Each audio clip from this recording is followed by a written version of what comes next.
இனிய காலை வணக்கம்.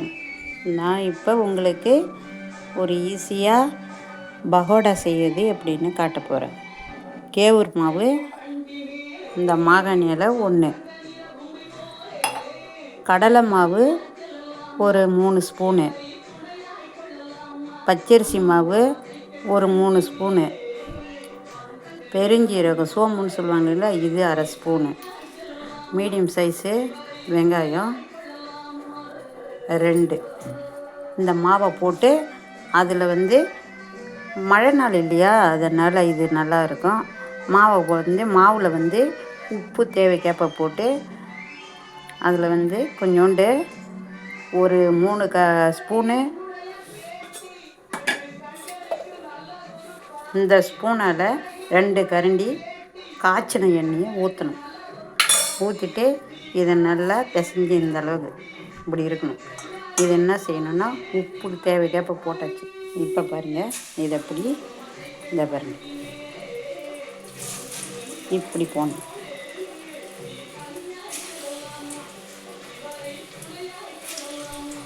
இந்த பகோடா ரொம்ப மழைக்கு கொஞ்சம் சளி தொல்லைலாம் இருக்காது இல்லைங்களா, அது போடலாம்.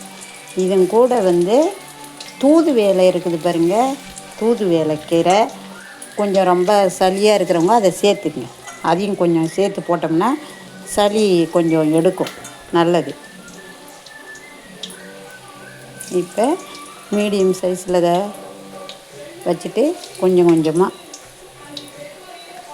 இப்படி ஒரு அழுத்தம் கொடுத்து, இதை பாருங்க, இப்படி அழுத்தம் கொடுக்குறோமா, கொடுத்து இது தெரியாதவங்க கூட போடலாம். பகோடான்னா பசங்க வீட்டில் இருக்கும், இதெல்லாம் சாப்பிட்றதுக்கு அவங்களுக்கு நம்ம இதாக கொடுத்தோம், அடைலாம் தட்டி கொடுத்தா அந்தளவுக்கு சாப்பிட மாட்டாங்க. பகோடான்னா இது நிடும்.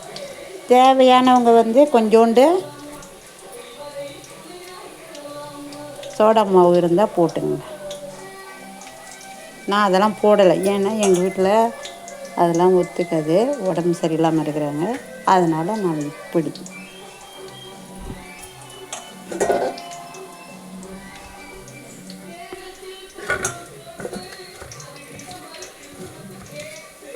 இது ரொம்பவும் டேஸ்ட்டாக இருக்கும்.